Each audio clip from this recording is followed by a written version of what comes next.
Why do people want to be a professional drifter, man? You make no money. You'll never be able to convince me that that is the best solution to be successful in drifting. The Nitrous community is the craziest thing. In California, where we work, it's $5 a pound. You go to anywhere else, it's all $10 a pound. And I know they're paying $4 a pound. Nobody talks about Hondas anymore. Last time, I remember the last time I heard someone say VTEC, just to put it that simple. You're hanging around too many drifters. Yeah. That's it. And it's funny because I watched the Luke Fink one. He's like, oh, everything's so cheap for Corvettes. I'm like, no, To it's him not, it man. is. Dude, that's crazy. If you take anything for this podcast, take that. Learn how to drive. Learn how to drive for sure. That's it. All right, podcast closed. Bye. Let's see how you do under pressure. Yeah, I've been wanting this shit forever. I've been in the field with whatever they throw at me. Brush it off, pick myself up, moving on to the better. Okay. Hey. Yeah. Ain't no errors, baby. It's a new era. I wake up early, feeling rich like I'm Kesha. I get to the paper, boy. Welcome back to the #1 Drift Podcast on YouTube, presented by Injuku Racing. My name is Dawson, and today we have Jean-Claude with JC Motorworks. Oh yeah, that's how you say it. Yeah, works. Okay. Felt kind of weird. Before we get into that, look below the video, of course. If the subscribe button is still red, go ahead and click that and hit the bell notification while you're at it so you never miss an episode. And on top of that, Grassroots Hero hats, if you haven't copped one already, they are on 144 Racing. And I think we actually just dropped some special Christmas stickers. I'll throw a picture of them up on the screen if we did drop them. If not, I apologize. They'll come out soon. But I did, I know they're just stickers, but I only made 100 of them. So if you want one, grab one while you can. There you go. I'll have 50 of them, though. So you'll have to get them from me at events if they run out on 144. But of course, the Grassroots Hero steering wheels, too. If you haven't grabbed one of those, think about that. Place that factory steering wheel because, trust me, it's shit when it comes to drifting. And you can customize it to color you want, suede, leather, all that stuff. But it is all in the brute frame.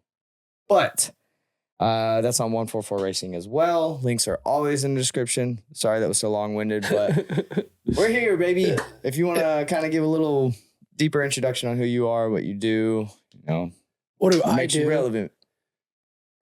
I'm just a person, I guess. I've been You said around. I'm not. That's what yeah. it is. I'm not relevant. No, I'm not that relevant. I got 1,500 followers on Instagram. I've just been around the industry for 11, almost 12 years now. I'm 24 and born and raised in California, kind of just always meeting, all these famous people that just live in California. I feel like a majority of no, legit. I live in Nashville. Love you guys. Sorry. Yeah, no. I love California and the people and everything you get to do because, you meet so many cool people. So I work with a bunch of YouTubers, road race, drift drivers, manage their I bet that is social wild medias. growing up with Oh, it is. the flashiness of California. Because you were in SoCal, right? Yeah. Okay. Yeah. Well, dude.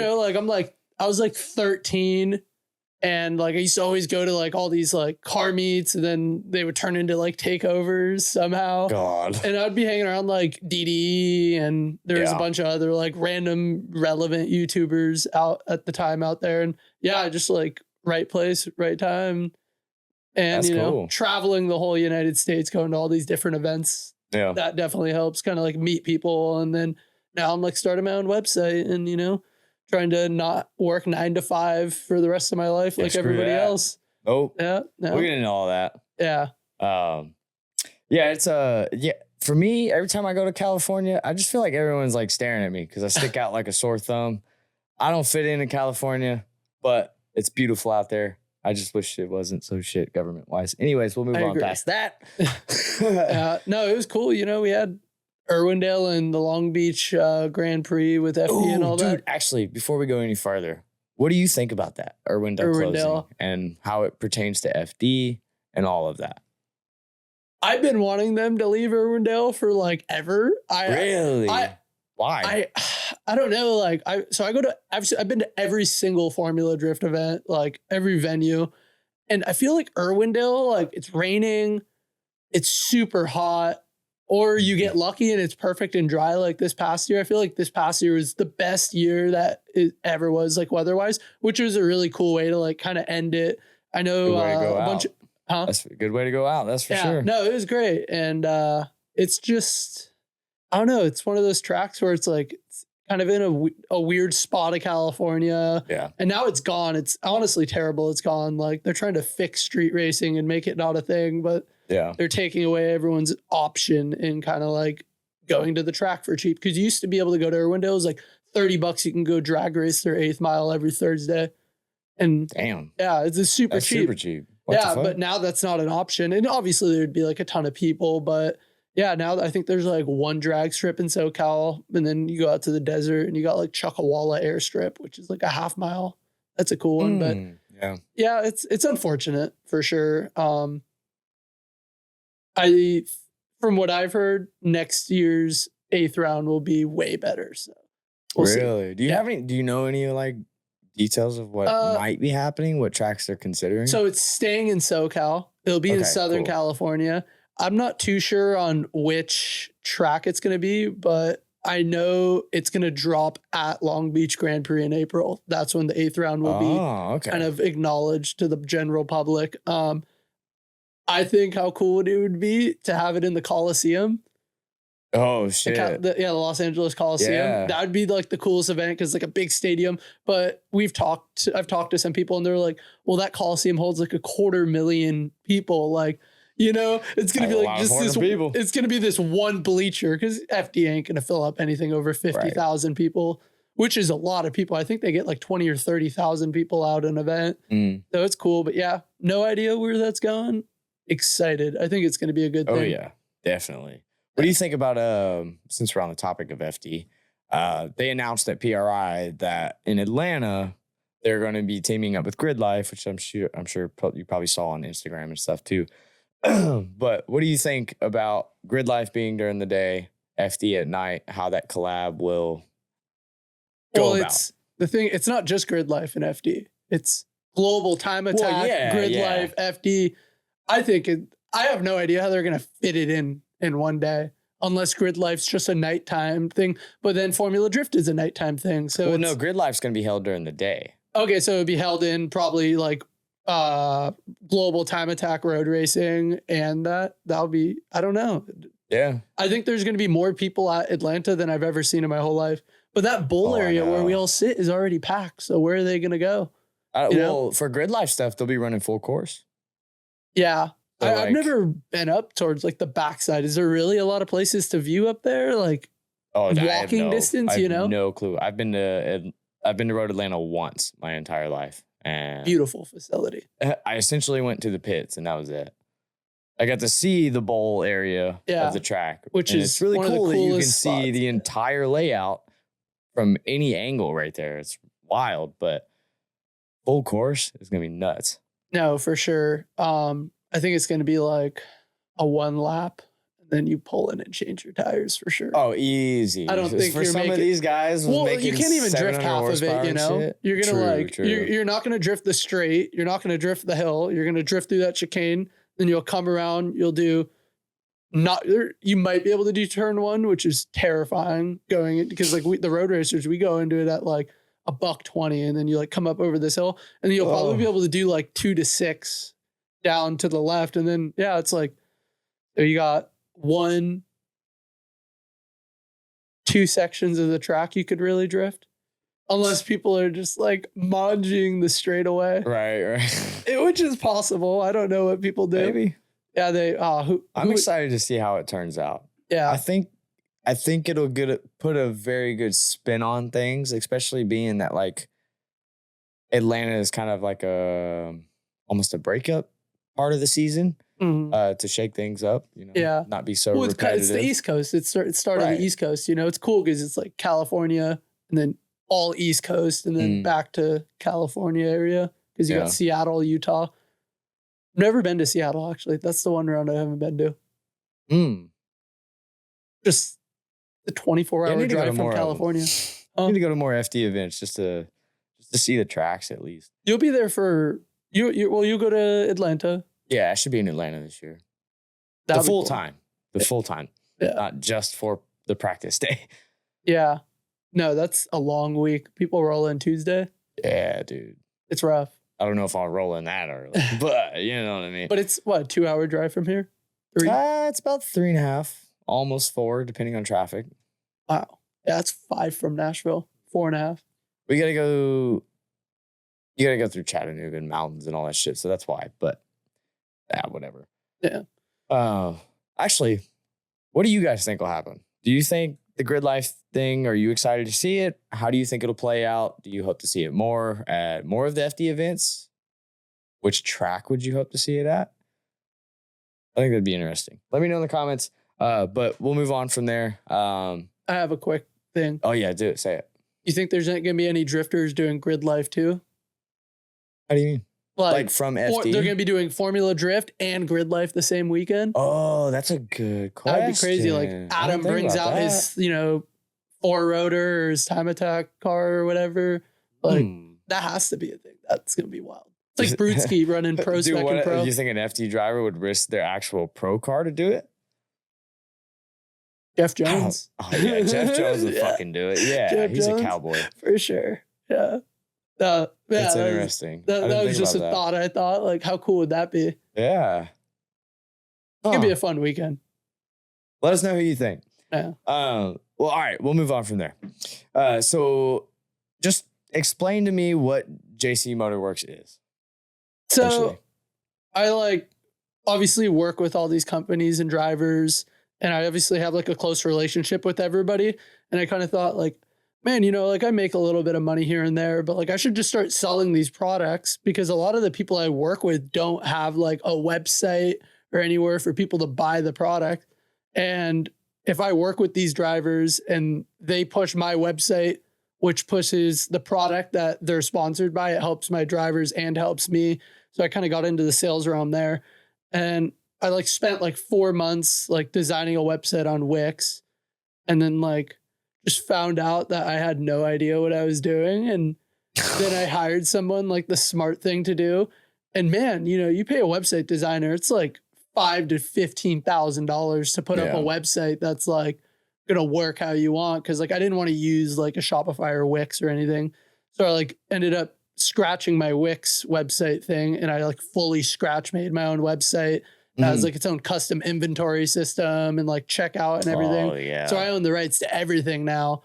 And another thing was I created something on the Wix website, and then they made it a feature on their website because once you make something on their website, they own the rights to that. Oh yeah, because the contract. Yeah, it's the contract. So I was just I don't want to make all this custom stuff and then just pretty much pay a monthly fee and have them take stuff that I'm spending $3,000 building. So I made my own website, and I plan on doing something like Shopify where I have templates and all that, but it's all based around the automotive industry. So if you wanted to open up a website and sell Grip Royale wheels. Hey, thanks for holding that.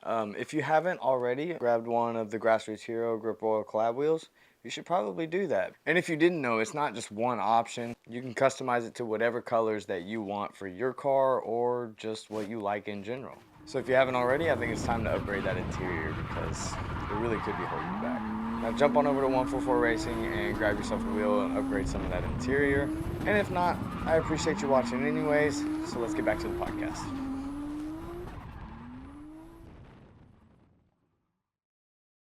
You could set it up and it'll already have the Grip Royale wheels, product images, description, pricing, and everything already set up. So you don't have to set up shipping, taxes, and all the annoying logistics. So I'm trying to simplify this industry because it's so old school. There's no automated processing and all that. So the goal is I can sell products and it'll process everything for my website. And all I have to do is approve it, and then they'll order the product, ship the product to the customer, and I can just focus on being at events and that's a unique way to go about it. Yeah, that's honestly why I wanted to have this podcast, is just because it is a unique avenue. Not everyone is trying to cater to the drivers in that aspect to give them another opportunity to make more money. Exactly. Well. So. Usually you look at racing and think sponsors, that's how you make money or you win. But if drivers had that extra opportunity without going through the hassle of the website building and the headache just of Wix and Shopify. Oh my God. There's so many. It's a headache for sure. I blew up my car middle of 2021, or no, the middle of 2022, I blew up my car. That was like a year after I moved to Tennessee, probably 6 months. Like blew it up like 2 days before a barber track day. And then the next week was like Miata's at the Gap up at Tail of the Dragon. Yeah. So I like was literally just doing a data log on my car. And this is before like I switched to Link ECU or anything. I was on like Mega Squirt, which is, man, like, such a bad idea for me to like, I was just like, oh, like I saw the Link wasn't out when I first bought mine. It came out like a month after I bought mine. And I paid like $1,000 because it was the cheaper option. This is, like first building, like, oh, let's buy something cheap. I don't need to spend $1,500 when I can spend $800 on this. And I ended up blowing the motor on that and then like buying a $500 daily.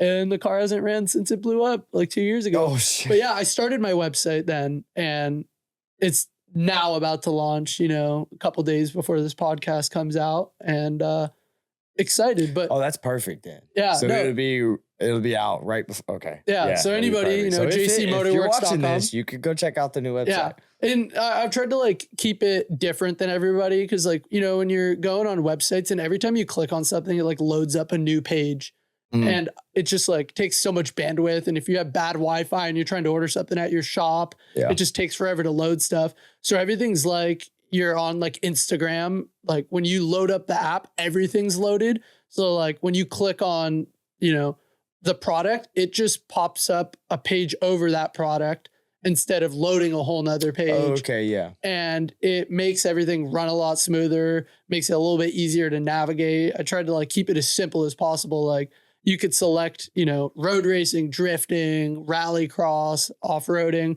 A lot of those features aren't added in. It's literally just road racing and drifting. It's like Link ECU, Nitrous supply, R Theory, RGR engineering, and then just my 5 sponsors and companies I work with. And I'll launch with those. And then hopefully, come like February 2025, we're like 4,000 or 5,000 products, closer to getting towards like a bulk amount where it's like Amazon, when you go on Amazon, you can find anything you want. Oh God, yeah. You could like build a car on Amazon nowadays, which is pretty much, it's crazy. So I'm trying to just bring all these companies that like we all love into one spot. So, you don't have to go onto 7 websites to build your car, 10 websites and, you know, have like 1 million receipts. You could literally build a car on my website in the near future. So I think it'll be cool.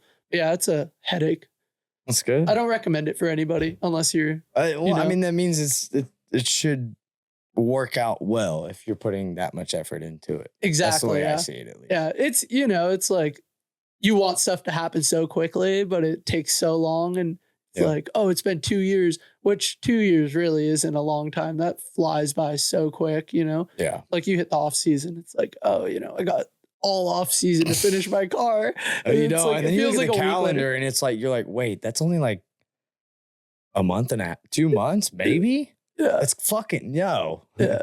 No, people try to rebuild a whole car and I'm like, the season starts up in 2 weeks, I'm going to pull my car out and start fixing it now. Like a weekend, you're like 5 months behind. Yeah.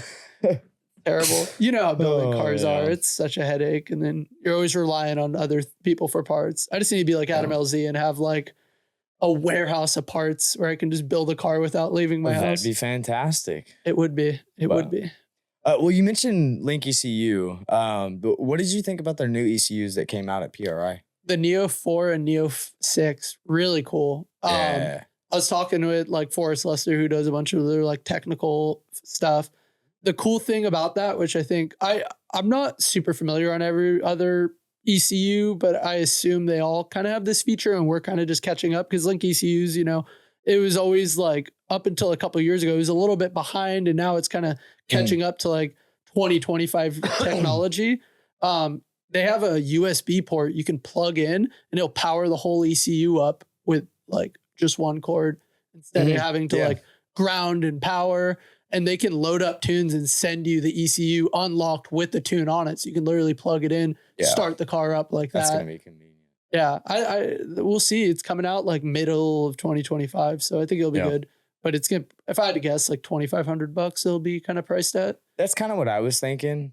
I mean, just to be honest, my favorite feature, I can't remember if it was all of them or whichever ones it was. Anyways, the Wi-Fi capabilities. Yeah, you So could no add more all. You could USB add it to cord all and of them. shit. Okay, it was Yeah. all of them. All right. You have to buy like Wi-Fi adapter and put it in. If I'm But correct, still. almost every one.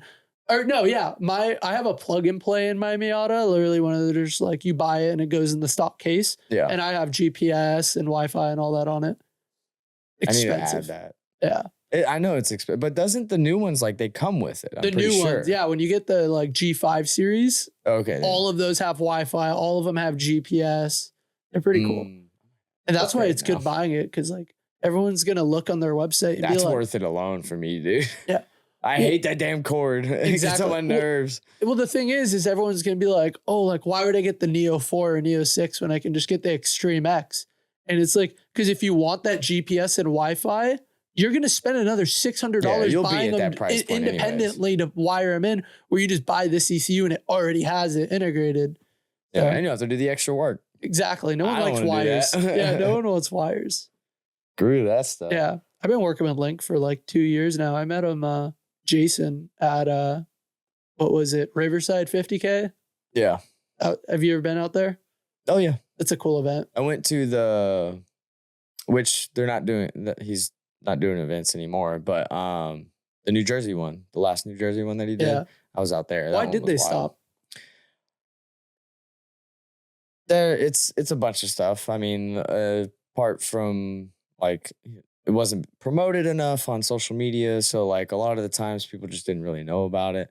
And then obviously word of mouth isn't going to get people to come out and stuff. So Yeah. I think it was just I went there that. one time. There was a lot of heavy hitters there. I feel like when I went there, I was like out with the team and we were working on Yeah. Rome's car. There's like 5 pro drivers there, like Adam lot of LZ, people. and non-pros. There's like Jimmy Oakes, Grant Anderson. Right. There's a bunch of right. like really heavy hitters out there, because non-pro or not, like Jimmy Oakes and Grant. If you know Grant Anderson, Oh, yeah. they're rippers, man. Oh, absolutely. They're rippers. Yeah. Like I see some of them, I'm like, man, imagine if that guy had like a good program and like the Right. top level. It's like Luke Fink, and I'm excited. I think he's gonna totally Absolutely. walk everybody. That's crazy He's a that driver. whenever I said that on his podcast that someone should pick him up for FD, and now he's going to be an FD. So cool. How crazy would it have been if it was Luke Fink instead of Ben Hobson? See, that was the dilemma, because Yeah. at the time they hadn't chosen the next RTR driver. And Yeah. I was like, dude, what happens? I think just Ben is such a Vaughn good hits fit you for it up too. and is like, take the next seat, dog. Yeah. But then it ended up being Ben, which once I saw that, I was like, yo, that was the right choice. Ben's a fucking animal. Dude, I know once next year, after everybody's like, oh, he's doing terrible. Like the chats in FD are ruthless. Oh, God, Dude, they're yeah. crazy. People are like, oh, he's trash. Bring Who do you back think the Adam. next Hobson is? Who is the next Who- Hobson? Yeah. I can name him right now. I feel like who I've been watching out for, Cameron Sorensen. Yeah, but he's already in. He just got his pro spec license. He's never done it. Cameron, Oh, Cameron. 12-year-old Cameron. Holy shit, that flew right over my head. Dude. I'm so sorry. Yeah, 12-year-old If you're Cameron. watching, I I'm drive sorry. with him on the sim a lot. Man. Dude, he No, yeah, is that's a crazy. ripper. He's No, but I mean, like someone that's already in FD at the moment. Like, who do you think has that's a hard been one. in prospect that has shined out almost? I feel like almost as Margaritas is well. doing pretty gangster this year, even though he had some Yeah. issues. I don't know. That's a hard one. The next Ben Hobson is already in pro. It's freaking Connor O'Sully, dude. Connor That's O'Sully's the one I a was gonna ripper. say. Yeah. He's great. He's cool. I'm excited to see his program. But it's like, it's if not. you're watching, you need to buckle down and give me a damn date, by the way. I have a text. Wait, that sounded weird. Not that type of date, but like a date for a podcast. Yeah, he's close. Anyways. He's only a couple hours from here. Yeah. No, he's Knoxville. So yeah, probably like 3 hours. Yeah, he's a ripper. Those Sully family, they're cool. I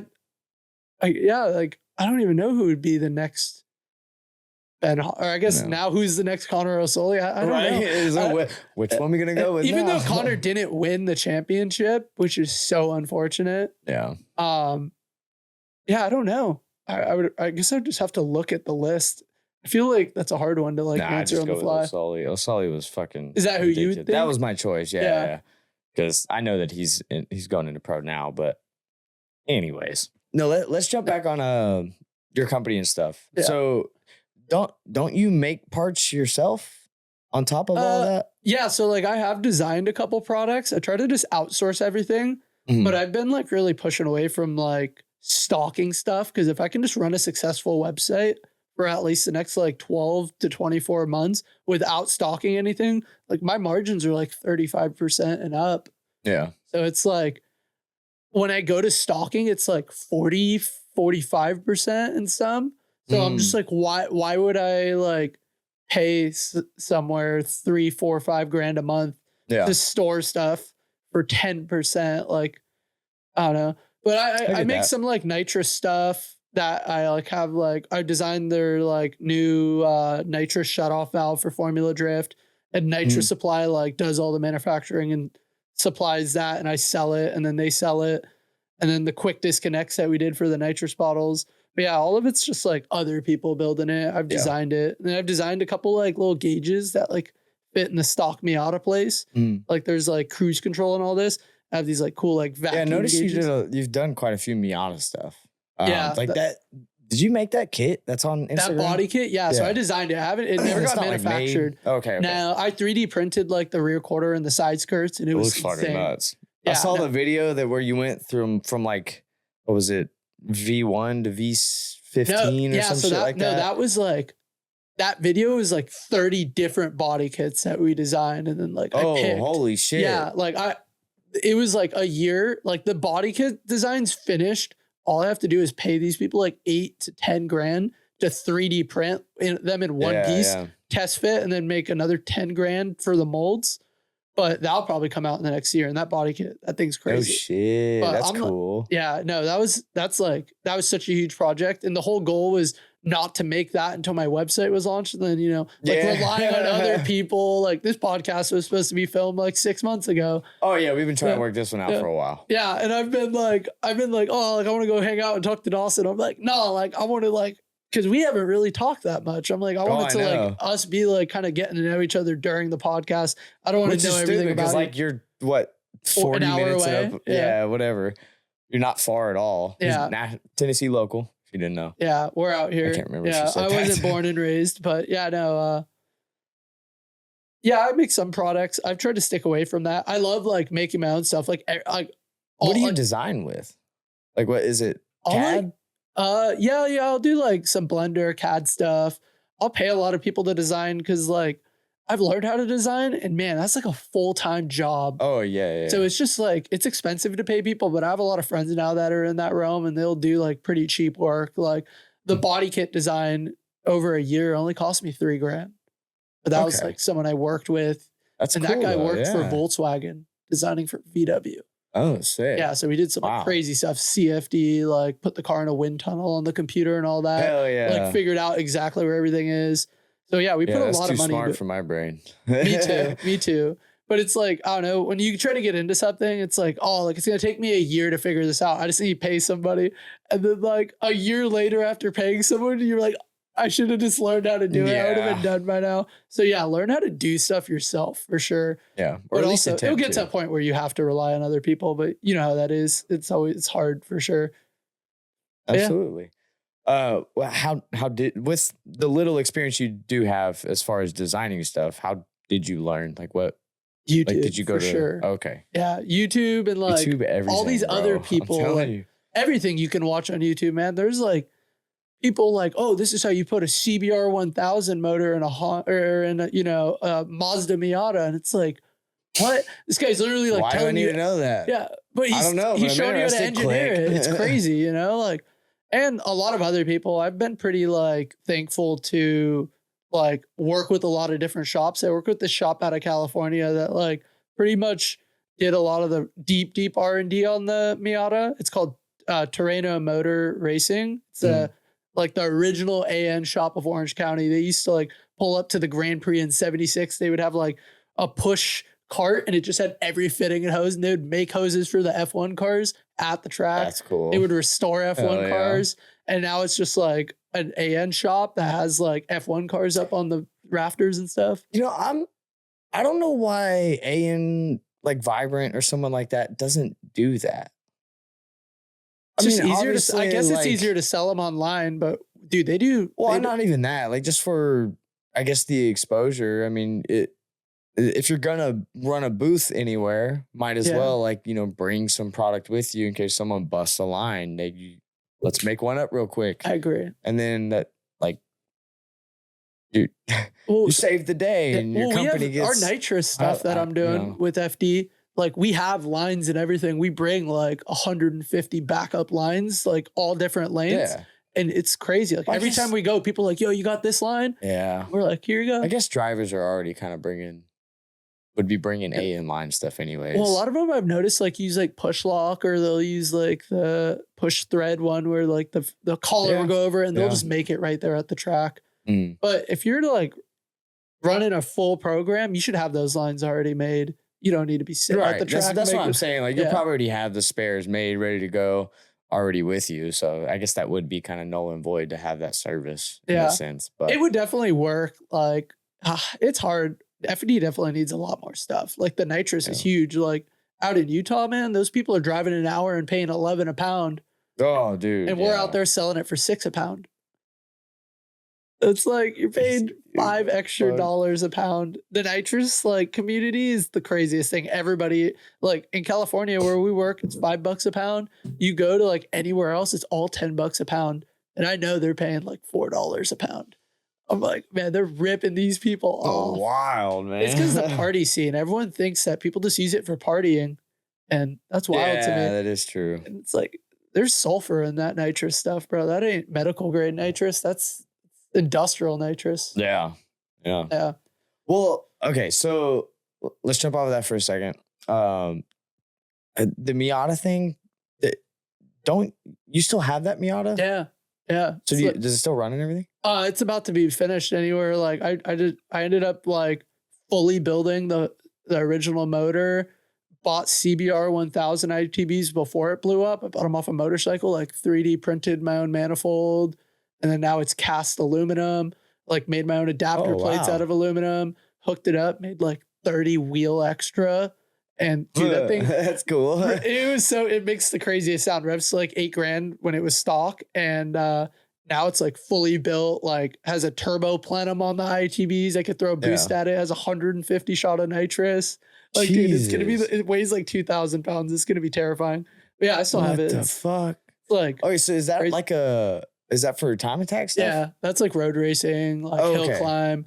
I bought a C5 drift car, and that thing's sick. That thing's sick, but man, not the biggest C5 fan. I'm not, but like C6 is better. C6s are, but dude, and it's funny because like I watched the Luke Fink one. He's like, oh, like everything's so cheap for Corvettes. I'm like, no, it's not, it is, dude. It's crazy. Like.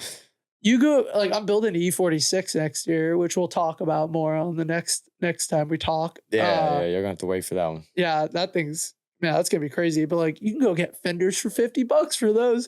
Dude, Corvette, like, I look at everywhere, $250, $300 a fender. Insane. It's just like, and it's so expensive to build one of those into a drift car. Like, if I wanted to go all the way, I'd spend $150,000 on. Yeah, people don't get that part. Everyone says like Corvette for your first drift car and all that stuff. It's so easy to just get out there. If you're gonna keep it stock trans and diff, yeah. If it's gonna be stock everything for the most part, you just put slap an angle kit on it and a bucket seat, which is still expensive. You're spending $7,000 to get a full angle kit if you really want. I mean, yeah. It's like $3,000 for the front. Like if you go any deeper into it, like it's a fiberglass fucking chassis. So yeah, for one, cages are complicated. Mounting a bunch of shit is complicated. I got a steel frame one, dude. Like, but that doesn't help. Yeah, it's they're amazing. If you're like, I want to build like a Pro 1 car, that's what I would start with because it already has the LS and all that in there. But like, if you're trying to build a Pro-Am car, a Pro-Am car is good, but like Pro Spec. I would never build one for Pro Spec. It'd be a Pro 1 car for sure. Too much of a budget. Like, dude, you can't put a quick change in them because it's a transaxle. True. So you have to get a Samsonite trans, and then they have like this transaxle diff that hooks up that I think you can change gearing. But like to do a clutch job, you have to drop the whole entire drivetrain. Yeah. And it's like the trans and the diff for the transaxles, 25 grand. And it's like, oh, I want to put a body kit on it. It's like, I want to put a body kit, HGK, 35 grand. Yo. And it's just like, dude, you're 70 grand in with the trans diff and body kit. Like, that's crazy. That's so stupid. Yeah. Drift cars, and that's crazy to me. Why do people want to be a professional drifter, man? Like, you make no money. You'll never be able to convince me that that is the best solution to be successful in drifting ever. Won't happen. It sucks. Yeah, it's like, oh, how was your weekend? Oh, good. I broke the car, spent 20 grand, lost the event. Now I'm driving home to eat ramen noodles for the next 2 weeks. Yeah, it's mind boggling. And I don't try to hate on anybody that wants to go that route. Like, go for it if you're trying to just spend money and kind of be broke all the time. But like, dude, absolutely, grassroots events are where it's at. And you can do it, do it. Yeah. I, for one, don't see where it clicks in someone's brain where you're like, yeah, let's go chase FD Dream for one to probably never make a single dime of profit off of any season that I'm ever in. Unless you're and if Adam I LZ. do, it's almost guaranteed to be probably 7 years of losing my ass and probably going into major debt to maybe make a little bit of money. Yeah. And then that little bit of money will never pay off the debt you already incurred from trying to chase this dream. No, most of the drivers are like $250,000 in debt just because you're getting enough sponsorship. Like, I just don't. FD provides a very great platform, but if you put that much time and energy into your own platform, it would be just as successful or just as valuable to the sponsors and companies that would be a part of that anyways. That's my opinion. Yeah, I agree. That's kind of like my route and like my whole website thing, and like having these drivers set up websites for their image and business to sell their own products. Because like if you're like my customer and I give you a 10% discount code and someone buys something, I will give the client I work with 10%. So they'll get 10% off and then they'll get 10%. So it's like I lose 20%, but now the client's making money for what he brought in return. It's like to me. A parts portfolio. Yeah, exactly. So like each season, an FD driver could go in, update their entire website. Like, even if they have a website, they could still use this as well. Yeah. And like you could have a deal fully with FD to where, you know, a driver pops up and let's say they're on YouTube or something, a little pop-up comes up with their link. Every time they're on the screen, it just sits there. In case you want to check out what parts are on their car, you could easily go get it, look at it, it's listed, so on and so forth. Ta-da. And you could just purchase it. Yeah. Or it could be just like an actual profile sense where the links are there, the products are there. Since you already have that setup already in the system, it could be there, but when they click it, it directs them to their physical website where they could purchase as well, and you can get somehow a percentage through that link following transaction or whatever. Well, the cool thing is like if you use like the setup I am on, like you can just buy it straight from me. At that point, you'll be able to just buy the product from me because I'll be making a higher percentage than they will. So I'll just be able to make 10% on whatever they sell too. So kind of be like passive income. Oh yeah. But it's just a lot of these drivers don't like take advantage of what they have. Like I need sponsors to pay for me. They don't know better. But you got people like Chris Forsberg, Ryan Turk, Adam LZ. Dude, they are running it up. Like Chris Forsberg, that guy's making. He's doing it right. He's killing it, dude. Yeah. He just had a what was the Forsberg Frontier that came out or some shit. They did like a limited like 100 or 200 of them or some shit. The Nissans? Yeah. Brand new fucking Frontiers. That's Forsberg edition. Imagine you having your own model Nissan. That's sick. Right? That'd be so fucking nuts. Whoa. That's wild. Like that's RTR status at that point. That's sick. I thought. If he can turn that into something bigger, obviously. Yeah. There's some good people that know how to market themselves, but there's just so much money to be made in this industry. But it's also like, it's hard because like I used to listen to like drivers I looked up to, like, oh, they run that part. And then I really figured out like they're going to tell you to run that part because they're getting that part for free. Right. Like I want to see the drivers that are paying for that part because that's what I'm going to use because that's what works, you know? Yeah. You know how it is. You always buy like certain things and it just doesn't work out how you think. Oh, absolutely. No doubt about that. Is there a link in your car? Yeah, absolutely. I run the plug and play for the RB. Just to keep it simple. And at the time, whenever I got the harness made by Wiring Specialties, I had the NIS tune.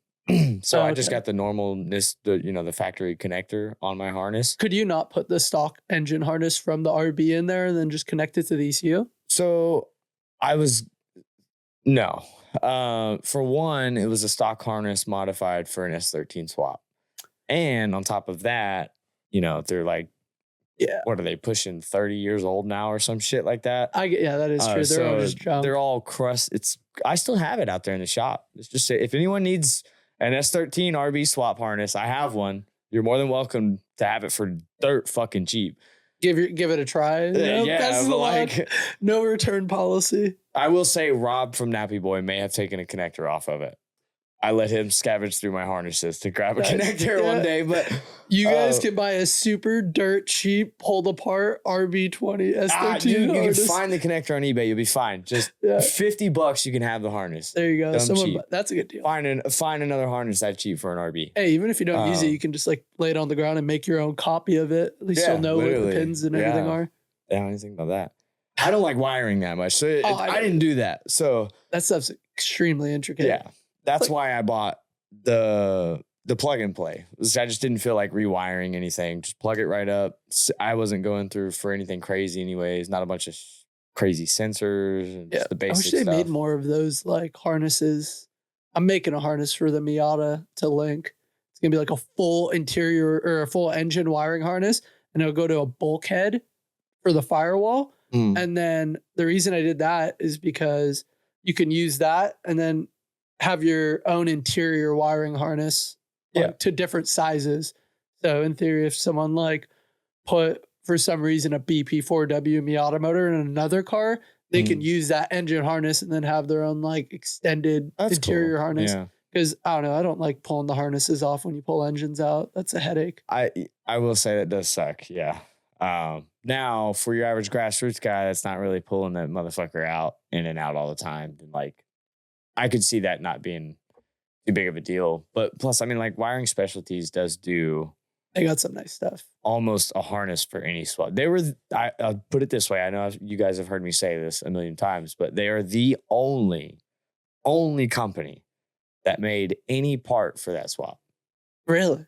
That's cool. Only company. Wow. That's not surprising though. I see companies like that. I'm like, wow.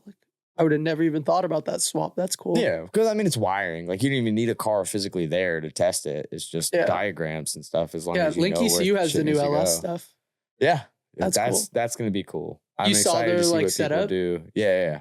That stuff's so finicky though. You don't want that. I don't know how much I trust it. Well, you don't want it on your car because like you ever like driven your car and then like a vacuum line or something comes off and it runs like shit. Yeah. Well, if you have that self-learning feature, then it's gonna like adjust for something not working correctly, and then your tune's everywhere.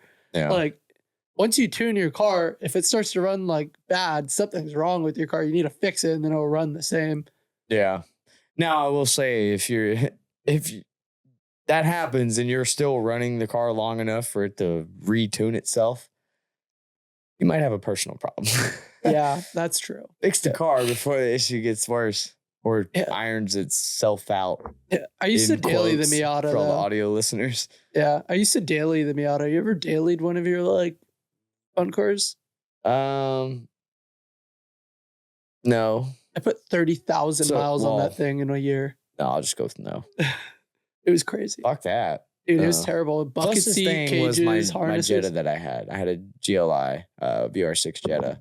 But it was still like full interior. Like it was not anything That's front crazy. wheel drive, right? Yeah, exactly. Like it was. That's like, I don't know. I think front wheel drive me. cars are the best cars you could start in. Oh, no. No? Starting out, like just in general, like I'm learning how to drive. I hate front wheel drive cars. Now that I drive rear wheel drive cars consistently and like that's all I drive, I hate front wheel drive cars. I hate the way they drive.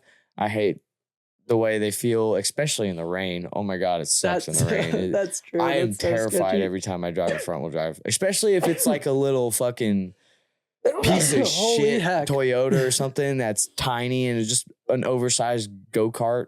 Yeah. No, it terrifies me. There's no way. You know, I'm like, it's oh, no, I hate it, dude. I hate it so much. Well, I was just like, oh, man, front wheel drive. And I was just telling you on the way here, like, came around this corner, no, like, heads up, a stop sign's coming. Yeah, and you've just been like lock fucked. up the brakes, slide for And like no 60 steering. feet.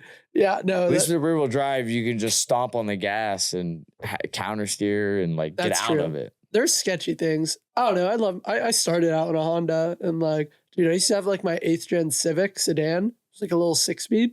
Used to like keep up with Porsches when I was living out in California in the back roads. Hell yeah. You're like, dang, bro, like, how do you learn how to drive like that? I'm I like, will say the one exception I would probably, because I never did get the Honda experience. dude, I was never like an actual Honda kid. It's always been Nissans for the most part, my whole okay. life. I would get an EF sedan again, or not again, but like Yeah. I want to live that. It's I want to have that experience. like that's what I daily in RSX, and it's super fun. Like his VTEC, and like that thing will literally light up first to second gear. It's kind of dumb, Yeah, and it's just a Wow, good time because that's- you like beat that that, sounds man. You beat it. nostalgic. Like Nobody talks about Hondas anymore. Last time, like high school, was when someone had an actual conversation about Hondas. I remember the last time I heard someone say VTEC, just to put it like that simple. you hanging around too many drifters. That's it.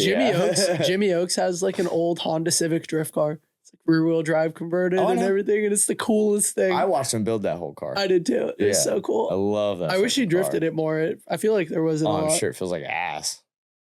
Probably. Yeah. It looked so cool. It looked stupid, actually. when It you see looked it. odd as fuck you're on like- track. You're like, wait a minute. Yeah. Cool, because like it looks like I didn't realize how much those cars looked like a wedge.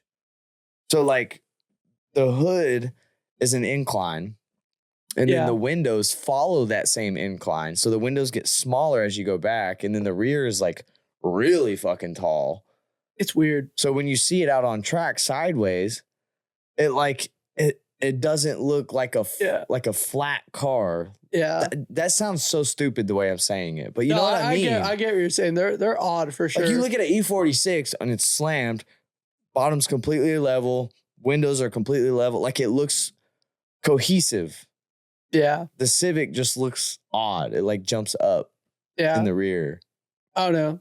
One day I would Tell me totally, I'm not crazy. yeah, I would totally be I down feel like to a like, lunatic right now. yeah, I'd be down to build one of those like rear wheel drive Honda drift cars. I feel like it'd be kind of cool. For Yeah. like it would be cool for like I'd wanna 2 do events. any I rear-wheel feel drive like conversion. I would just be over it. Cause like, I don't know. I feel like doing all these crazy mods, people don't understand. Like you're like all wheel drive swapping Honda Civics. Like, dude, those are so problematic. Like Yeah. people like, I don't know. Everyone Because the watches chassis is YouTube not and just made thinks for it. it's all like amazing. And it's just like, Yeah. my recommendation is like, don't own a car like this. Get a sim and just enjoy the Oh sim. yeah, for real. Because, dude, like, I'm $30,000 in on a Mazda Miata. Like, I bought my Let's Corvette not for talk about this. $3,500. I do not want to talk about that. It's so bad. Like, I have every single receipt from everything I've ever bought for that car. Oh, and people no. are like, have you ever counted it Nope. up? I'm like, no. No, Like, throw I them don't- bitches away. Yeah. No. Like literally, I did that for most of it. I'll like got my tax returns and just like threw it away. Like I have all the Corvette receipts because I'm gonna sell that, but the Miata, I don't think I'd ever sell okay, that. That's fair. Corvette's awesome, wiring nightmare, man. I've heard so that, many yeah. electrical issues, everything like the traction, ABS, cluster, and cruise control and all that is all set up on one ECU. There's like 6 ECUs in the car. Oh wow. There's like 1 in the front, like 3 in the fender well of the passenger side, like 1 under the dash. Oh. Yeah, it's I didn't a know that. trip. Yeah, Wow. they're electrical. I'll tell you this. I dealt with this issue on my car. The Z's, the dash runs through the climate control module. Yeah, I didn't fucking know that. I didn't know So that. my harness the entire time for the swap was set up with the CAN bus and everything to run all the factory dash, all of that stuff. And it never worked because I had taken the AC control module out. I had just went in and ripped all the AC stuff out because I was like, fuck it, I don't need it. Did you have to like And jump then- it or something? No, some dude DM, shout out to you again. Some dude DM'd me, he was like, this is your problem. You need a control module. I have one. You just pay shipping. I'll send it to you. People are Like, the best. sold, let's do it. Those people are the best. I love when people I message know. me I was with like, my this solutions. is great, dude. And I plugged it in and it fucking worked. My every damn gauge on my dash works. That's crazy. Yeah. So all the little pod gauges Every work? single That's one. so Well, cool. the pod ones, those aren't incorporated through the climate control module. So Okay. those worked anyways. Okay. But I mean, coolant temp and fucking RPM, wow. speedo, all that stuff. It all works on the dash. Yeah, I hate OEM like harness wiring. I ripped everything out of my car. Wiring Specialties. I'm not doing it. So I'll nice. pay for it. It's just it's so expensive to buy that stuff, but like you just have to spend the money because like when you spend $2,500 on a wiring harness, you don't have issues. Like Luckily, mine wasn't that most of the time, you don't have issues. Thank God. There's some bad bunches and Right, everything, right. but I mean, I've seen like people like Dustin Miles, and his car isn't even like nuts. He spent probably 30 plus grand on wiring alone in that entire car. That's crazy. it's like those Porsche builds, bro. Those Porsche builds spend like 70 grand on wiring harnesses. Yeah. They'll- And but if you they don't also- believe me, he said it himself in his own podcast. Go watch it. Yeah. Yeah, that stuff's wild to me. Wiring's like easy. It's just time consuming. I've done it and I'm not a fan of it.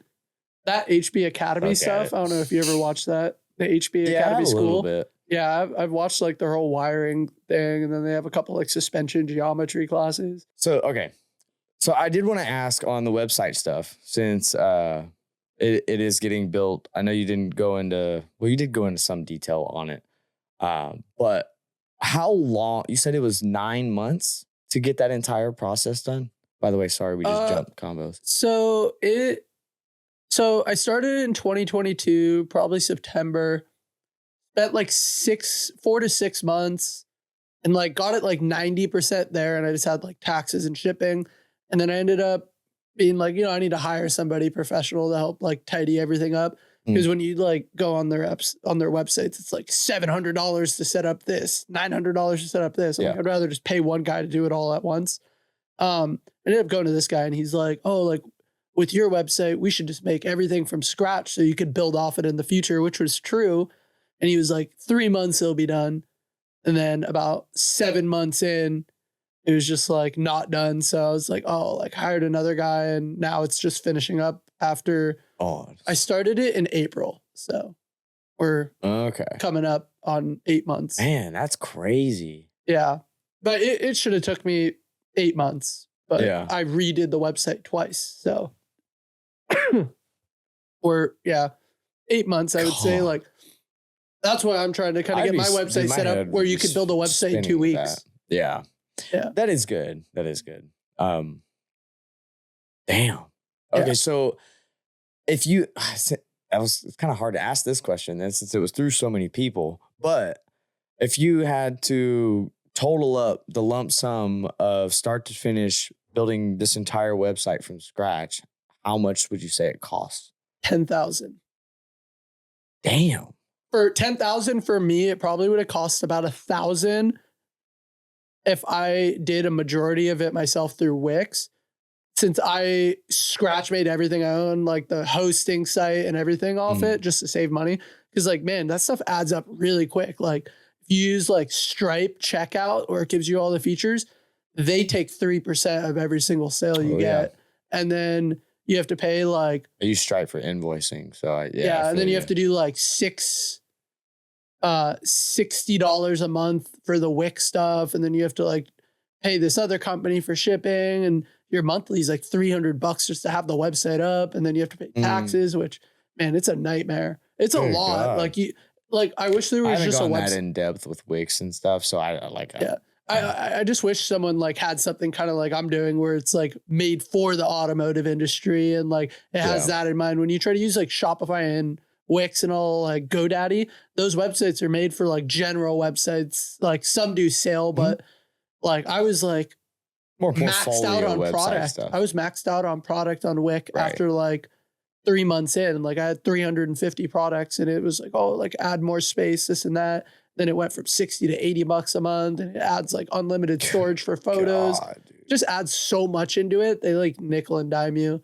I'm trying to just like have one set rate. And it'll just do everything. That'll be like, very handy though. That sucks that it costs. Okay, so what? You said there was a part where you had to like essentially get things finalized, like just cleaned up. Yeah. How much did just that portion cost, and what were they actually like cleaning up? So they would like, I had all the products and descriptions and options in. All they were gonna do is set up my shipping and taxes. That was like $1,200. Holy shit! Yeah, and they were like $1,200, and we get it to you in 2 days. And I'm like, man, like that's crazy.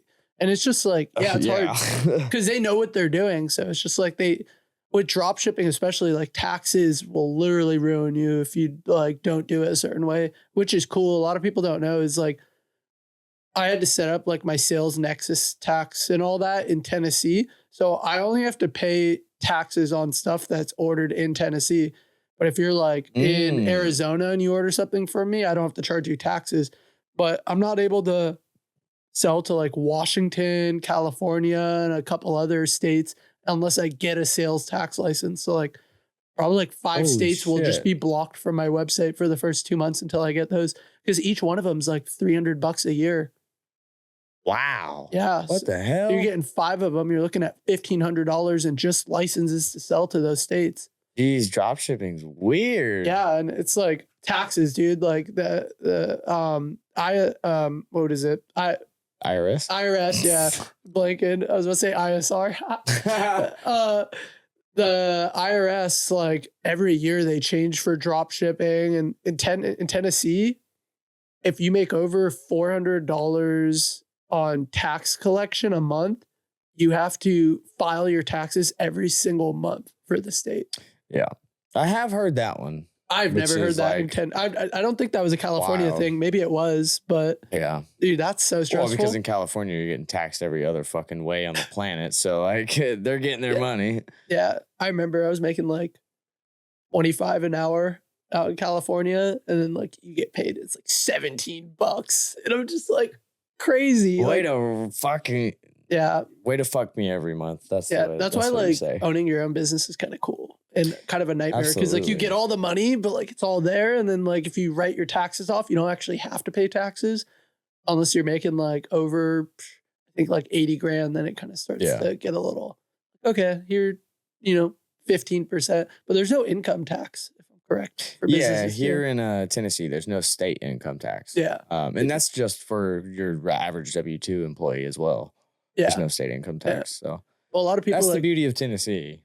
But yeah, it's pretty. But a lot of people are like, oh, like I don't have income tax, this and that. I'm like, yeah, but your food's taxed. Like everything else is so taxed. It kind of evens out. As far as our sales tax stuff, like we do have a very average sales. Yeah, what is it? It's 12.5, I think. I think sales tax is 12. 12 now? In Nashville, and it's going up another 0.5% because they're putting $400 billion into transportation. They're like, yeah, we're gonna widen the street and add bike lanes. I'm like, I want you to widen the streets and add car lanes. Get like, shit out of here. Bicycles. Yeah, it's crazy. Wow. Yeah, it's a hard one though. Like having your own business, like it's I wouldn't recommend it to anybody unless you have somebody that's like well versed in the industry, because I learn something new every single day. Yeah. I mean, I would definitely suggest it, but just know it's half the time you feel behind and like you're fucking up everything. But I'll say 90% of the time, that's what it is. Yeah, I was going to say, I don't know why I said half. I was just half like, is way too considerate. I was just like, man, I feel like I have a lot more mistakes than. But that 10%, damn, does it feel fucking good. Oh, it feels so good. Freaking amazing. Like, when did you even start getting into cars then? No, I was always into cars. Like, like when I was like 5 years old. Did your parents like influence my dad? Yeah. I was like 5 years old. My dad had a turbo FC. And it was like, I remember like he like bought it and it didn't run. He like worked it up.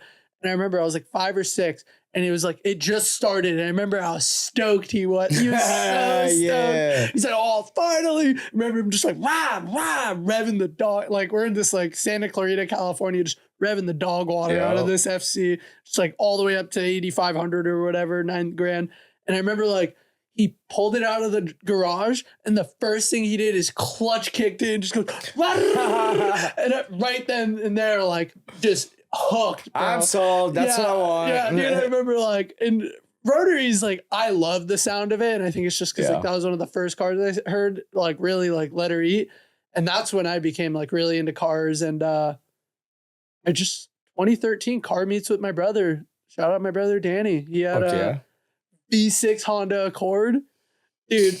Full header back exhaust on it and a tune. That thing was pretty quick for what it was, but yeah, like we'd go to like all these like big bang car meets in California, and you just meet all these like YouTubers. It's crazy. It just hooked, man. I've lived this life like every day for the last 12, 13 years. Like just love cars and driving and the sim, like Forza. Like I started on a GameStop driving wheel in 2009.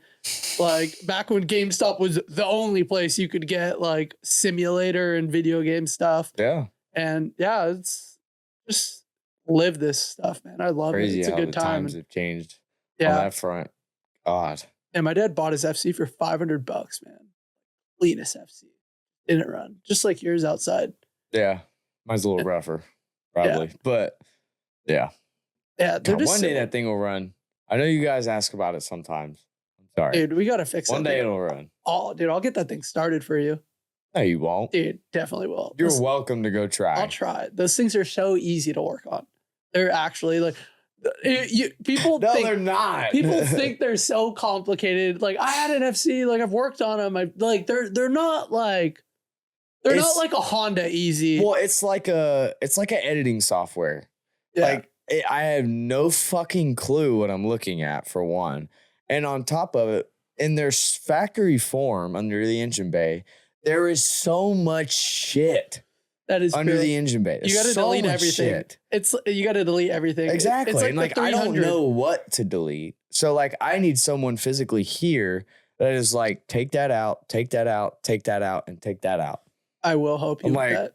I'll tell you everything. I can fucking do that. I could shave like 20 pounds of shit you don't need out of that thing, and then probably like change 2 wires, and I bet the thing would start. Like, dude, those NA rotary motors are more reliable than Hondas. Like, so it's what you're saying is, in a couple of weeks, you're probably gonna come down. I'm giving it free labor. We're getting the FC running, and we're bringing it to Driven Luck Circuit, dude. We're gonna go, dude. I'll do it. You've been to Driven Luck, right? I'll take it out. Yeah, dude, my homies. I love them.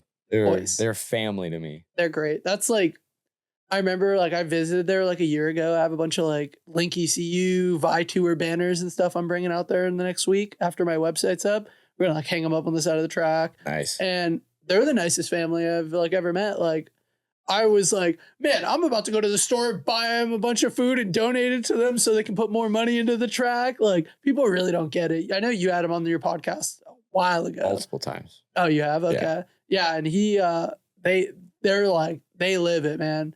Yeah. Like they're like, we're eating ramen for the next 2 weeks so we could, add another 5 foot of concrete. And I'm like, yeah, they're all cool people, dude. And that track is the best track to like party at and just drive, man.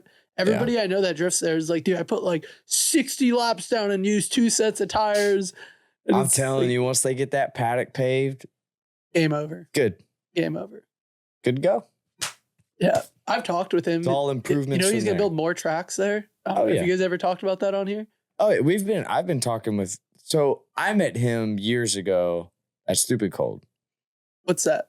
Actually right there. It's Memphis International Raceway. Wait, what? You don't remember Stupid Cold? Or what track? It was at Memphis International Raceway. No longer a racetrack anymore. It's I remember abandoned. that track. That's right when I moved to Tennessee, though. 2021. Yeah, just about. Yeah, that is 21. Yeah. Okay. That was the year after that was the last Stupid Cold to happen at MIR. I remember when they closed that down. That was sad. Yeah. But that's where I met Coy. He was driving his RB20 S14 at that event, and we chatted it up, and then it became buddies. And throughout that whole process of him starting the track, he was fucking sending me pictures and sending me all the new updates and everything. It's really cool And I'm honestly extremely proud of them. Oh yeah. Because I just being able to see the entire process and like a lot of the stuff that they've gone through, all that. They're just some fucking family trying to figure it out. Exactly. Sold so everything cool they about had. Yeah, they went balls deep, bro. Yeah. Everything all in. I wanted to build the track, and then I talked to him. I'm like, how much this cost? And he told me, and I'm just like, nope, nah. Never. I'm never, like, ever. And that's like growing up too. Like I totally want to become a professional race car driver and do all this stuff. Like I'm going to build a drift car and do all my track days, but I'm kind of at the age now too, where I'm just like, I'm young obviously, but I'm like, man, I need to like start not thinking about me and like thinking about my family and having kids and like having what I want to do be a possibility for my kids, you know? Yeah. And I feel like that's kind of where a lot of people should be, because I'm just like, I can't afford to like go and run road racing and drifting, just throwing money in the trash. That's literally all you're doing. And sponsors do help, but nothing's free, man. Yeah. It's rough. So I want to have my kid become a professional driver. Yeah. So that's why I'm like, let's be a millionaire before I'm 27, you know?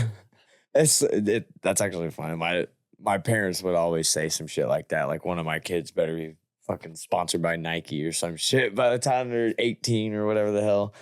I wish. Actually, whenever I landed my first real sponsor, that's what I texted them. Texted my parents. I was like, it may not be Nike, but I fucking did it, bitch. Who was your first sponsor? Well, I will full sponsor, not like discount. I'll just say Injuku. That's like the first full on real sponsor. And you're still holding them and everything. Yeah. Great. That's cool. How long has that been? Fantastic people. It's been this whole year. Oh, okay. I've obviously like there's like little minor stuff that we did. Like if you want to get technical, I think wiring Specialties was the very first one, but that's like essentially just affiliate stuff at that point was what it was. I agree. But it's hard, man. My first sponsor was 2020, and it was renewable lubricants, dude. They gave me like so much oil, bro. I have shelves of oil. It is crazy. Like they were like, hey, your oil's going to be dropped off today. Walk out, dude, 10 boxes of oil. I have like 150 quarts of oil, 100. Like, how many races do you think I'm doing, dog? Well, what the fuck? When I was signing up with it, I'm just like, oh, like this is all I need for a year. They're like, no, tell us how much you need for 2 years. And I'm like, what? So much oil. And then after that, it was Link ECU. And I love Link, man. Jason and like the support they offer is just like awesome. Yeah. They're I finally get to sit down and have a real conversation with Jason this weekend. I've met him before, I think, at a couple of events, but it's like a high. I'm surprised you had time, dude. That guy's so busy. Oh, I know. We barely slipped it in. Yeah. What did you guys chat about? Anything cool? Yeah. I've got some stuff that we talked about with them. Hopefully we can plan something out for the year and good things happen. That's cool. Yeah, Link's dope. There's a lot of those kind of companies, you know. But yeah, it's a fun time. Crazy shit.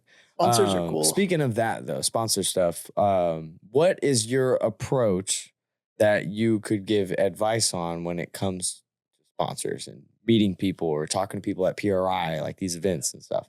PRI is definitely like the place I go for sponsorship. Like that's a really good place to communicate and meet somebody. You have to before you go deeper, SEMA or PRI? Oh, I don't go to SEMA. I had my first experience with SEMA. I will say PRI, you get 100 times more done. That's all I'm going to say. Definitely. There's too many people at SEMA, but also if SEMA wasn't in Las Vegas, I think I would go to it.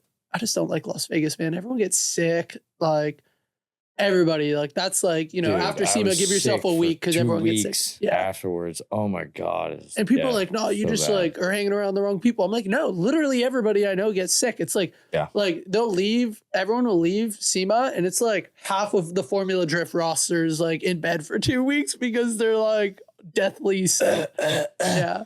No, it's wild stuff. But Vegas is already like nasty already as far as how, because like there's so many people that come into that city on and off each week. And then on top of that, you bring a massive convention like SEMA together with so many different people from different countries. Yeah. Ain't no telling what the fuck they're bringing with them all into one room. It's bound to happen. You're bound to get fucking sick. Yeah, no, So. definitely. But it's a good time. Like, they're all a good time. Like, I just prefer PRI mainly because it's colder out there, and like I like the cold. And Indianapolis is sick. Nope. Dude, I hate the cold. it was cool this year. We were walking around. It was like snowing outside. I'm like, No. nice. We got literally. Oh my God.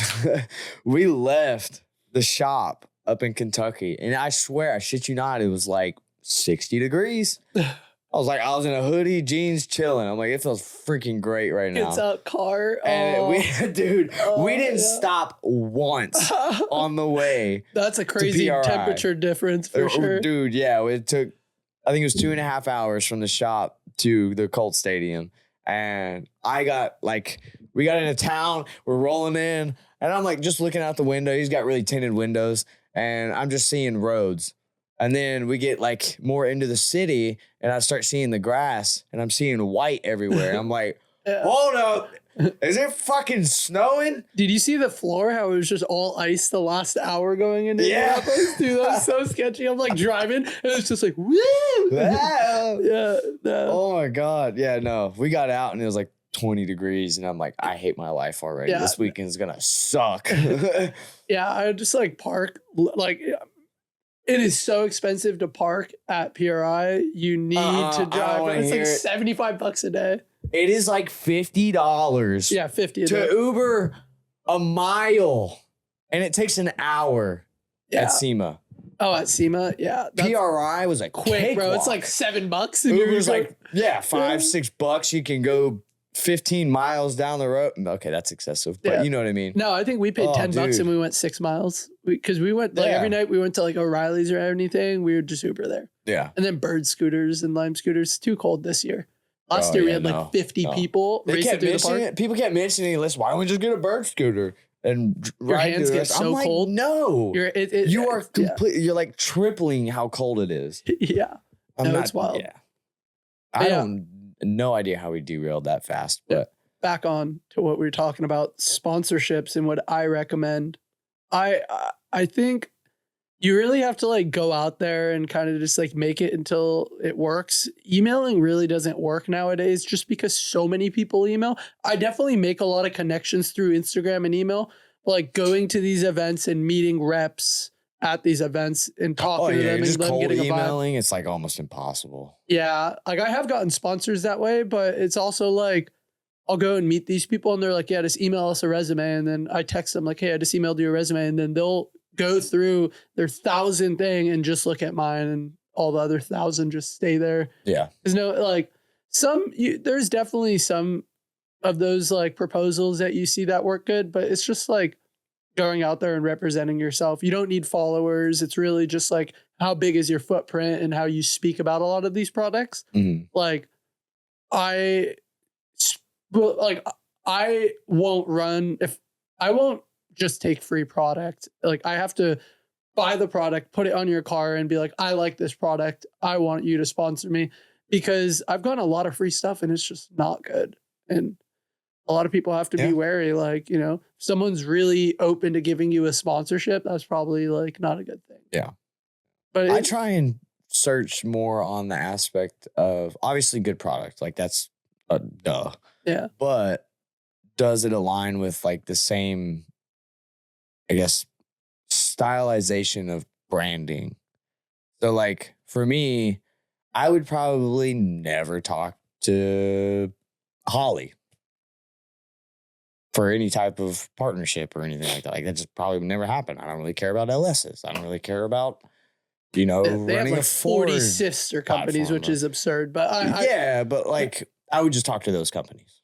I could just go directly to them if I needed to. But yeah, I think Holly sponsorship's really unique, but it's more like they just give you free stuff and they don't give you any support or anything. And that's like the whole thing with the Nitrous community, like NOS and Nitrous Outlet and Nitrous Express. It is give people free product, but no one understands how to actually use this product. And then they have issues with it and they're like, this product's shit. And it's like, you just don't know what you're doing. Yeah, no idea. You fucking moron.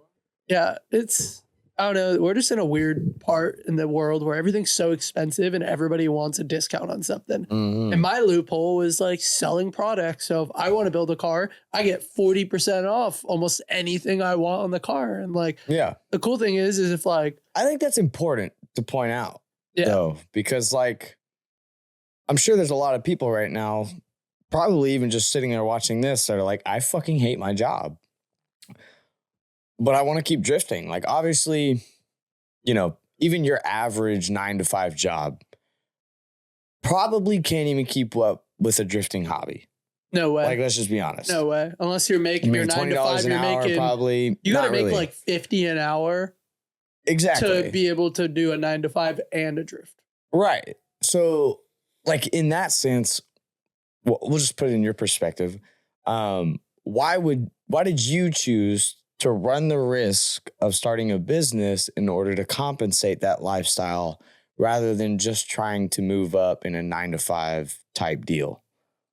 So when I worked those 9 to 5s, I always felt like I wanted to be not there, you know? Yeah. And it's just like, I don't want to be here. And then like, I'll go work like with Porsche or someone, and I'll go to the track and I'm having the best time ever. And I'm working so much. And I think it kind of just got to the point where I was just like, I love cars, this and that.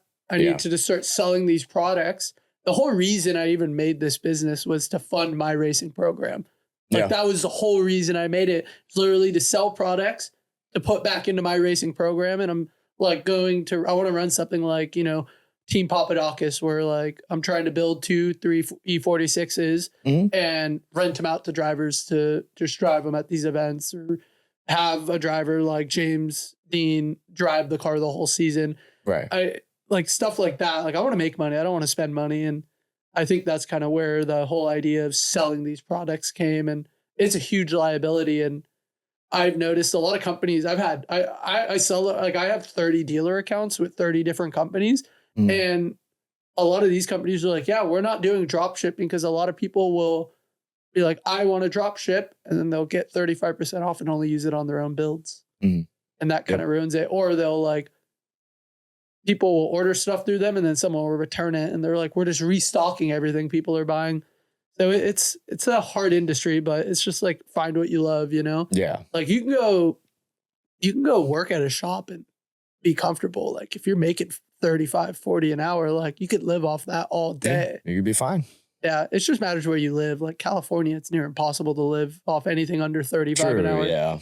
Like rent in California, it's like $2,000 for a 1-bedroom or a studio. If that, like even more, it's crazy. Oh yeah. Even Nashville. Well, like you essentially made your hobby, your life. So what do you say, or I guess your job. So what do you say to the people that always say, never turn your hobby into your job? Personally, I don't agree with that. I don't agree with it, but I get why they say that.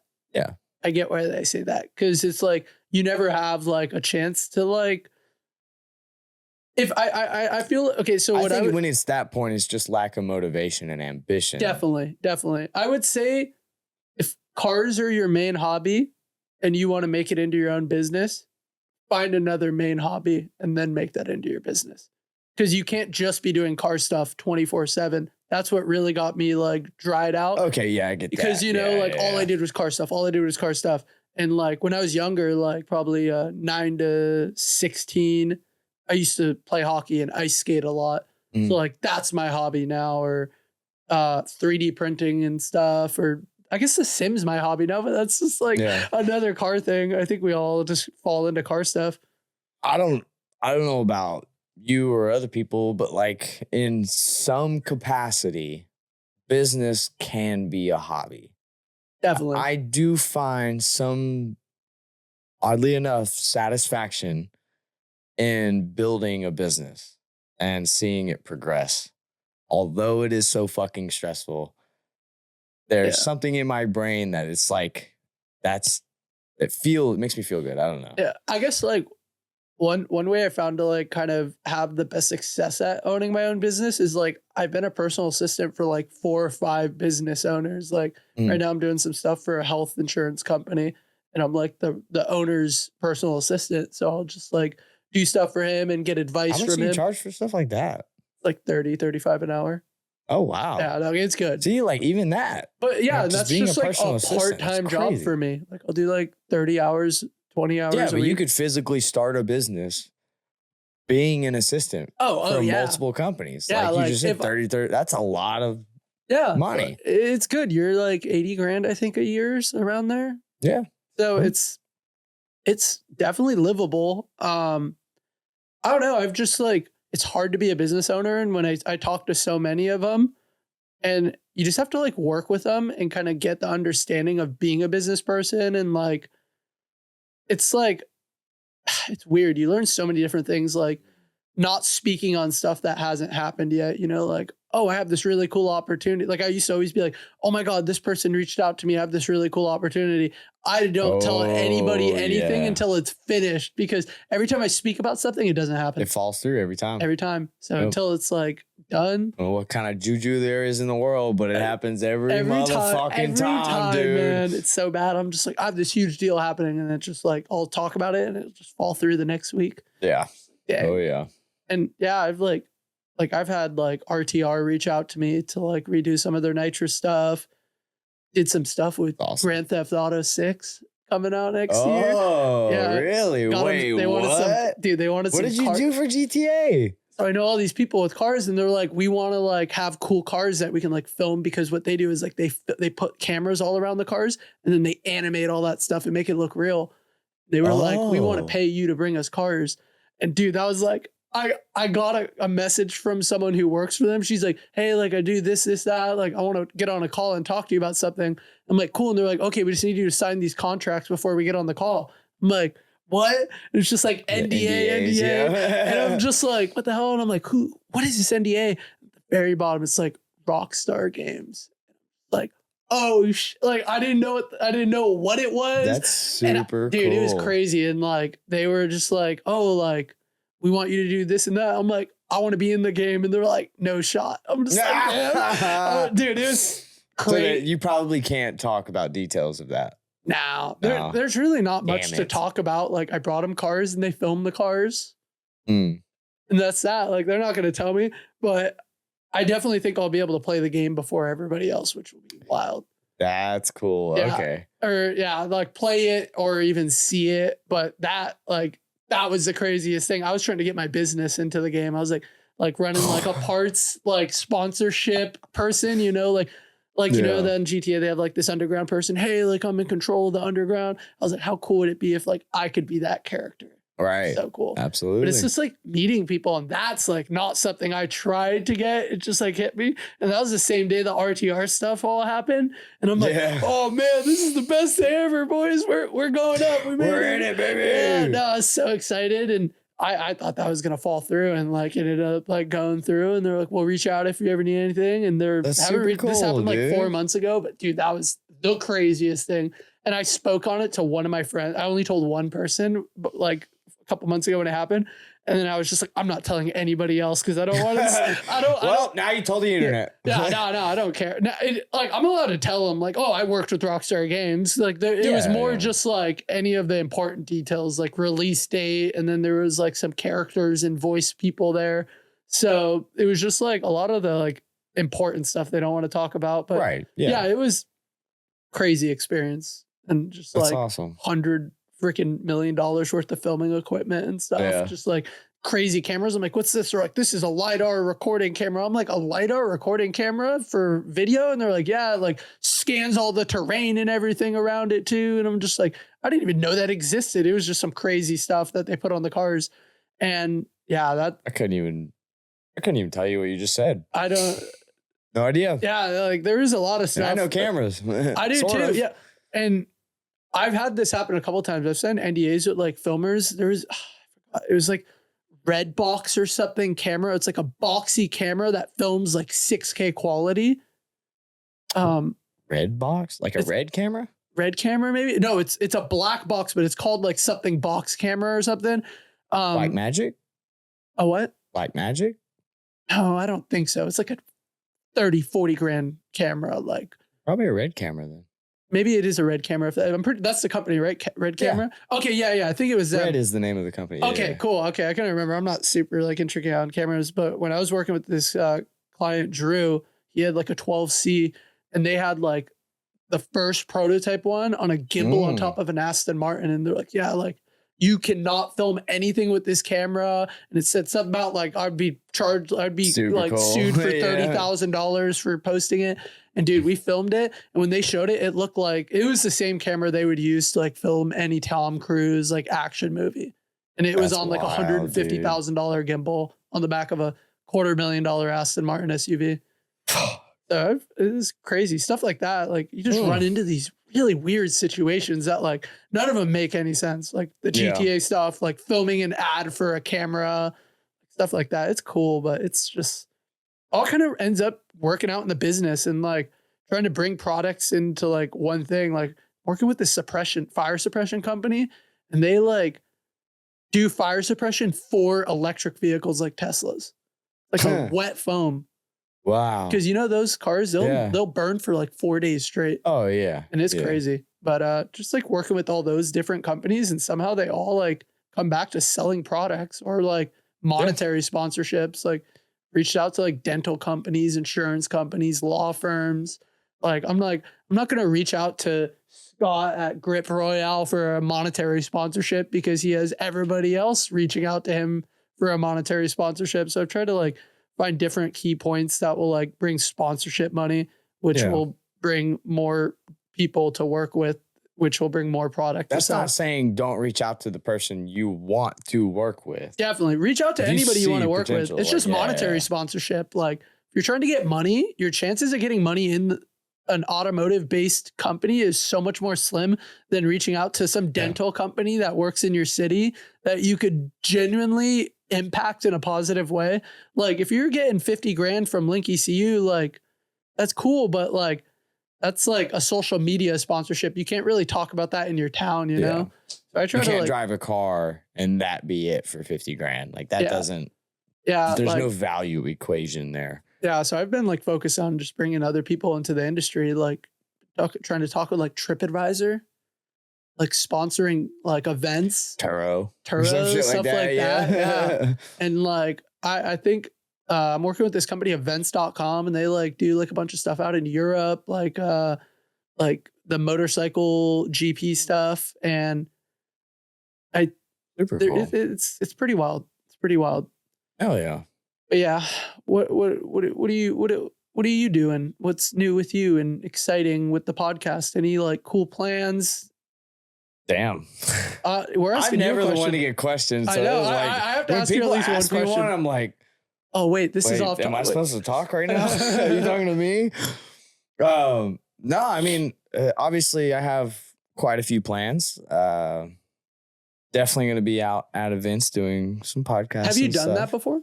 Not physically in front of everyone. I somewhat did it with Jason Farron. We were just kind of like out in the open. But would you want it to be like where people can watch you during the podcast? Yeah, they'll be able to come up. They'll be able to watch. I mean, these will be short episodes and stuff like that. I'm not going to, obviously, I don't want to spill too much detail. It's like a 3-hour episode at the track. He's like, hey, I missed 2 sessions. But that's the concept, so that we can get like Jimmy Oaks and Adam LZ and like all these bigger name guys that don't have an hour and a half, 2 hours to just scrape out of their schedule.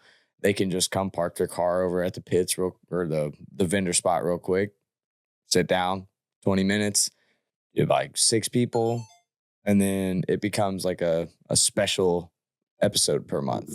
It'd be cool if you had like your canopy set up and it was kind of empty behind and they parked their cars at the track behind. That'd be kind of sick. Yeah, I've got a whole render of you do? the way cool. It's going to be set up. Yeah, I'm excited to see that. That'll be a good one. Stick around. Coming soon. I'll have some announcements and stuff for that stuff coming out soon.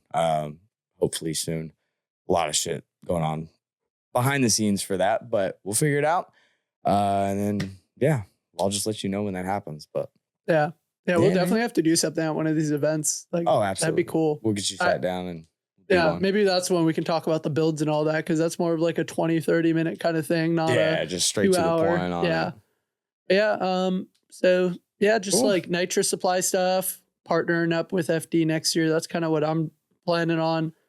So I like do a good way to like kind of get into industry is like, I found that there was an issue getting nitrous at all these events. And I work with this company, Nitrous Supply. So I brought them into Formula Drift and started running a whole entire program with them. And that helps me just like expand my footprint and, help me get my name out there. Say again. Solve a problem. Exactly. And then it solves my problem of being at these events and not paying to be there. Ta-da. Ta-da. World works in mysterious ways, isn't that right? Yeah. But yeah, like designing stuff for FD now. And like my website link will be in the rule book, which is huge. Because I'm just like, man, how cool is that? Like how many websites have their website link in the FD rule book? That's true. And that's the cool thing about that is like that rule book's going to go to all the Pro-Am and everything series. So like, it's just going to get probably like, they just want to make it easy and don't want to second guess whether something's going to be absolutely within tech or whatever. They can just go directly to that link. They know that product's going to be in tech. They're good. Yeah. Yeah. No, I think it's going to be a cool year for sure. I've enjoyed working with FD. There's like so much in the background that people just don't even understand. Like I want to see more of like videos of like the background of FD because man, it is hectic. Like absolutely. Cars breaking, drama, but it's a good time. A whole lot of that. Make a lot more. I'm just trying to make a lot more different products. Like I'm working on like a nitrous solenoid and all that. Get that out. It'll be like fully electronic. Won't go spilling all your future plans now. Okay. Yeah, don't go rambling too much on them. It's something I've talked about it. It's like I'm making my own nitrous solenoid, but it's like nothing like anything that's on the market because everything's like old school. It's like electrical positive, negative wire and then just up and down magnet. And it's cool. I'm trying to just advance this industry because nitrous, it's the same stuff they've been using for 30 years, man. Those solenoids have not changed at all. Yeah. Same guy that's making way too much money selling them. I'm trying to be that guy. Well, good. Break the chain. Break the chain for real. Yeah. Absolutely. I don't know. All right. Well, wait, did you have more? No, that's it. All right. Well, we'll get to the close of this one. I think we're pretty deep into it now, but I did want to say we talked about a lot of financial stuff. Yeah. And starting businesses, all that stuff. Disclaimer, we are not advisors. Definitely not. We are not telling you what to do with your finances, nor should you believe anything that we say. Just want that to be clear. Yeah, well, I don't recommend anybody kind of going down the route I do, but at the same time I do because like it's made amazing connections. Oh, I 100% do. Yeah. But I'm saying that for legal reasons. Yeah. I am not telling you to do shit. Yeah, but the cool thing is like the website and everything I'm designing and all the templates, hopefully it will kind of like open that opportunity up to other people. And, all the companies I sell for will be transferring over to all of my stuff. And when that happens, it's like the goal is just to get everyone on one system because then we can have like an actual live inventory system, not just low stock, middle stock, high stock. Yeah, that's true. And, someone has to go in and change the stock. Like my stuff will all do that. Like, more through automated. an app, once Link ECU sells one, they'll use my app and it will deduct one out, and every single other website will be like, "Hey, this is now one less." So trying to just make it all like universal, and I think it'll work out good. It's just do something you want to do, pretty much. If you want to sell stuff, you sell stuff. If you want to work on a drift team, go work on a drift team. Just damn right. Put 100% into it and be focused. It's definitely a lot harder than a 9-to-5 job, Oh yeah. 9-to-5s are easy. Make it work though, baby. Make it work for sure. The hustle, it's worth it. You get to do what makes you happy. And I feel like I'm getting younger. So that's cool. My back doesn't feel like that, but we're getting younger. My back's killing me after PRI. I know. But yeah, everything was. But yeah. It was good talking. Check out the website and follow the Instagram. I have a bunch of other products. So if anybody ever needs anything, I'm open to selling and helping you kind of like spec out your build and all that. And in the near future, you'll be able to buy like a whole entire car worth of stuff and it'll be every single thing you need to do. So look forward to it. And I hope you guys enjoyed this podcast. I'm sorry if it was boring. We ain't done yet. Oh, we're not? Yeah, that wasn't the full close. Okay. Yeah, back up. Back it up. Yeah. I got two more final questions, or sorry, 3 more final questions for you. I do it at the end of every episode. So first one, of course, if you could build your dream seat time car for drifting, if you could build, your dream seat time car for drifting with parts off of Juku, what car would it be and what parts would you choose? Off of Always Juku. a tongue twister, so I okay. don't want to fumble it. Well, if it's off in Juku, it's obviously a Nissan. You're gonna, right? That's like the big one to build. Like if I was gonna build the ultimate like seat type car, it wouldn't be my favorite chassis, but it'd probably be a 350Z with literally an angle kit, hydro, and some nitrous, and literally you'll never have to touch it. Dude, those things, people put like 100 shot, no non-progressive, and run those things for like 3 or 4 years with zero issues. I consider doing that instead of doing the swap. Yeah, and everyone's like, oh, nitrous is expensive. Like I know drivers, they'll go out, get 40 laps, and they'll bring 2 10-pound bottles, and they'll get them through a whole weekend. Yeah. So it's like, it's cheap. I would want to just keep it simple. Like I like NA stuff. I'm not a big turbo guy. It kind of complicates it. I've always just been NA, like all my cars. So yeah, probably a 350Z, just angle kit, hydro. If I had to build any car in the world, that would be like something cool. Probably would be cool. 190E.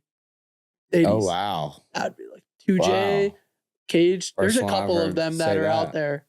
No, someone in California is making one right now, actually, a 190E drift car. Nice. And that'd be a cool car. Just like sedan, old school, like kind of VIP like that. Those things do look good. JZXs are never a bad option. It's always, that's always a good option. Yeah. One day I'll have one of those fucking things. I want a 90 though. Yeah. JZX 90. Yeah. I don't even know all the options. It's like, it's like Chaser, JZX, this and that, Turv or whatever. No idea. Yeah. It's just like, Porsches, they're all just like 911.1.2, Gen 2, Gen 3. Yeah. It's mind-boggling. And y'all are crazy if you remember it. Yeah. But all right. Well, second question I got for you is, what is your best piece of advice for anyone just getting into drifting? Or I guess in motorsports in general, since you do a lot of grip driving stuff too. Really just putting yourself out there and being open to rejection, but also not taking rejection as like a no. Like a lot of people will be like, oh, sorry, we're not interested. Usually that means at the time I kind of recommend, like if you're trying to get a job or get into industry, reach out to these people. Like let's say you're trying to get into drifting. I would recommend offering to work for somebody for free one time as kind of like a trial phase. As long as they pay for like you to get out there and like, like not sponsorship wise, like just working for a crew. That's what I'm talking about. Oh, yeah, like if you want to work you want to go work for the Sorensens. Oh, I love that. Then. Yeah, like you're starting at the barest. Yeah, like how I would get into Formula Drift or any of these driftings right now. I would go and offer a weekend to work or help out, however. And I would just go do that. And that doesn't mean like working on a car. Everyone wants to work on a car right away. Like I would offer like, hey, can I load and unload the trailer and do any parts runs or any help you guys need? Let me be your tire guy. Exactly. Let me go roll the tires over. Like just being helpful. That's really going to like bring you far in this industry. And, being open to listening and not talking all the time and really just letting someone finish something out, because usually when someone finishes their conversation, they'll answer your question. Yeah. But if you like cut them off 7 times while they're trying to explain, you're never going to get your answer. So yeah, like just reaching out to people and being like, hey, this is what I do. And if you don't have experience, be like, I don't have a lot of experience, but I'm really dedicated into the industry and I want to make a footprint. I would love if you'd give me the opportunity to start my footprint with you. And I think that's the best way. Or go to Ohio College, the performance school, and they have like programs where they'll just send you out to work with FD drivers. Oh yeah, that is true. Yeah. So I always forget about that. Just reaching out to people. Nothing more do people in FD love to have people work for them than they don't have to pay. So yeah, it's pretty hard to get paid in FD too. I would recommend not working in FD if you want a stable income for sure. True. Yeah. Go work like at a dealership. Like I am not a salesperson at all, like on cars or anything, but you can make good money. It's good money. A lot though. But it also sucks, and you feel like a complete scumbag. The entire time. You're a salesman. You're just scumbagging people for a living. It's pretty screwed up. It's a hard one. This industry's hard. Like, just go clean up a shop. Go work at a shop as a front desk guy. Like, anything you can do to get into I the like footprint. that you went that angle with it. Yeah. Well, that's really cool. That's what I did, you know, like I didn't do that completely. Like I obviously worked my way through steps, but I think that's the best way to like make a career out of this. Like you don't want to go and just work on a race team right away. Cause now you're talking about making 8 paychecks a year, where if you're at a shop or working for someone full time, like you'll learn new stuff every month, you know, like he's going to have you at the front desk for a month. He's going to have you clean in the back. For a month, he's going to have you load in the trailer for a month. So you're always learning stuff, but everyone wants to be better and make more money. That's kind of the hard thing. So just being comfortable, like this isn't a full-time job industry kind of thing. And a lot of people think it is, you know, like I know a lot of people that have 2-3 jobs just to even be in this industry, because it's just not like a stable income. Like it's a hard one. So I'd recommend doing something that's stable and reliable. And that might be, like I said, working at a dealership, because that's stable and reliable, or working at like those storage shops, like high performance storage. Those are really cool jobs to work at. I've worked at some of those, pay really good. You're just like cleaning up and contacting people all day. There's a bunch of ways you can get into the industry. I feel like just find what's the most easily to get into near you. That might be working at a metal shop or alignment shop or something. But yeah, I think that can keep going on forever, but that's kind of my 2 cents on it and what I would recommend doing. Well, cool. Yeah, but don't cheap yourself out either. Like, don't work for free for 3 years in a row. Like, you do that one time, you get into it, then you know your worth. Don't just offer yourself for free, because that's not going to keep a roof over your head, you know? So know your own worth. Good shit. I like it. All right. And then the last one's a little deeper. But if you had the opportunity to speak to the entire world, what would your one message be? Try to say something not stupid, but that's a funny one. It trips everyone up when I ask that. So you're good. Let's just stop fighting, for sure. Let's just all be friends. Because there's a lot of hostile people. I'm a really like nice person. Like I'm the guy that's like in an elevator. I'm like, how's your day going, man? What's up? Yeah, just be nicer. Like, and learn how to drive. Because people suck at driving, man. If you take anything from this podcast, take that. Learn how to fucking drive. Learn how to drive, for sure. That's it. All right, podcast closed. Bye. Yeah, no, definitely. Because it's just like, I don't know. Like, just be nicer. Yeah. Learn how to drive. That's all I gotta say. That's so funny. Yeah, I don't know. It's just like, dang, like, God. That's kind of just be nicer, but learn how to fucking drive, you idiot. Yeah, exactly. Yeah, I don't know. I've never been in an accident either. I've been blessed. I bought a Miata. Wait, hold on. I just thought of it. That's literally what Josh said. Be nicer. But he was like, when he starts it, he goes, "Yeah, I don't do this, but I guess just be nicer to people." I was like, wait, what the fuck did you just say? That's funny. That's funny. But yeah, sorry. No, funny thing that I never been in an accident in a car. Have you ever been in a car accident? Like not on track? Okay. Never been in a car accident. I was getting a ride along in a Miata before I bought mine, like 2018 and 2019. And I was passenger and some car had its left headlight out and was in the middle of the lane. We hit a mountain in an NA Miata with the top down. Dude, 5 front flips down the mountain, like walked away unscathed. It was like, man, these cars are a lot safer than I thought. Fuck? Dude, bought a Miata 2 months later. Yeah, flipped off a mountain and it was like, I need one of these things. Bro. It is. Yeah, no, it was wild. I'm impressed. Yeah, no, I've never like been in an accident while I'm driving though, but that was like the most traumatizing thing I've ever been in. Yeah. Like I didn't close my eyes the whole time. It was just like open eyes flipping. And I'm just like, whoa, dude. Like I thought I was going to die. It was super slow, but yeah. I've been in, I think 2. Any of them like really bad or no? Nothing crazy. No, neither one of them were super bad. That's a good thing. Only one of them was my fault. Yeah, when I was 16. It was Actually, no. it was like raining harder than a motherfucker. My truck, I had a Ford Explorer Sport Track. That's what they were called. So a Ford Explorer with a bed not on it, essentially. Yeah. Front tires were bald as all hell. And yeah, it just slid. That sucks. Dude, the person in front of me slammed on their brakes.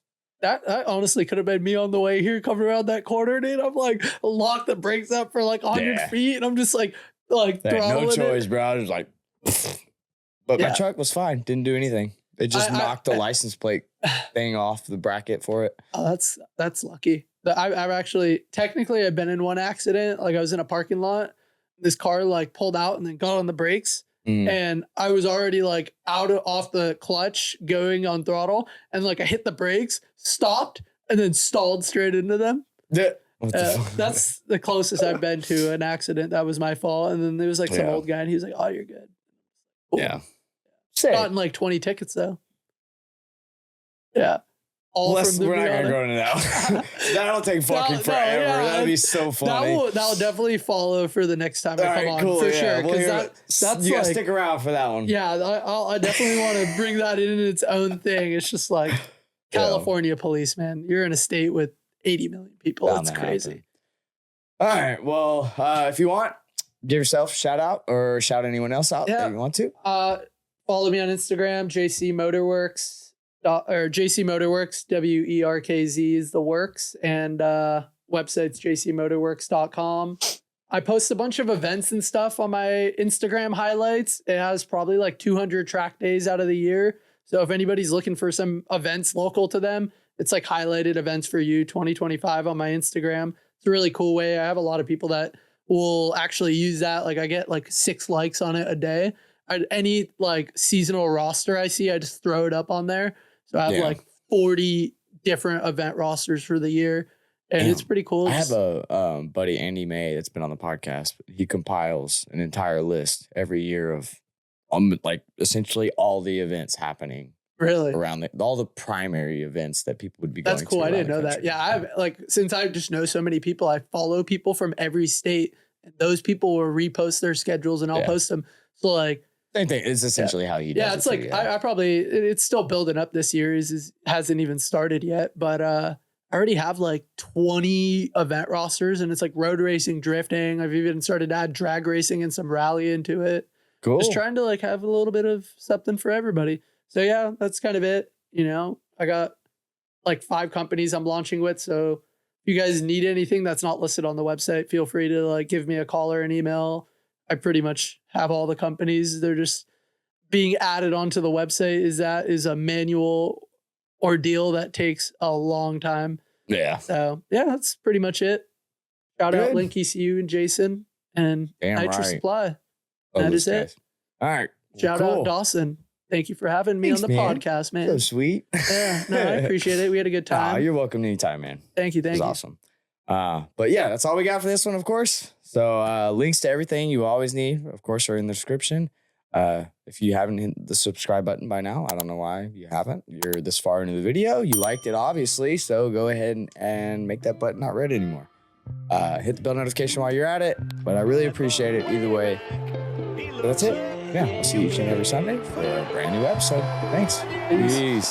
Stacking way up to the ceiling. Trust no bitch, can't catch no feelings. I've been taking long flights from the Bay to Ibiza. Hit home runs, I'm a ball like Jeter. I just want fuck, then I leave her. I'm a young pop star, call the boy Justin Bieber. Got a little money if you want, I can teach you. Whole life a movie, you can watch it in theater. Stacking way up to the ceiling. Trust no bitch, can't catch no feelings. I've been taking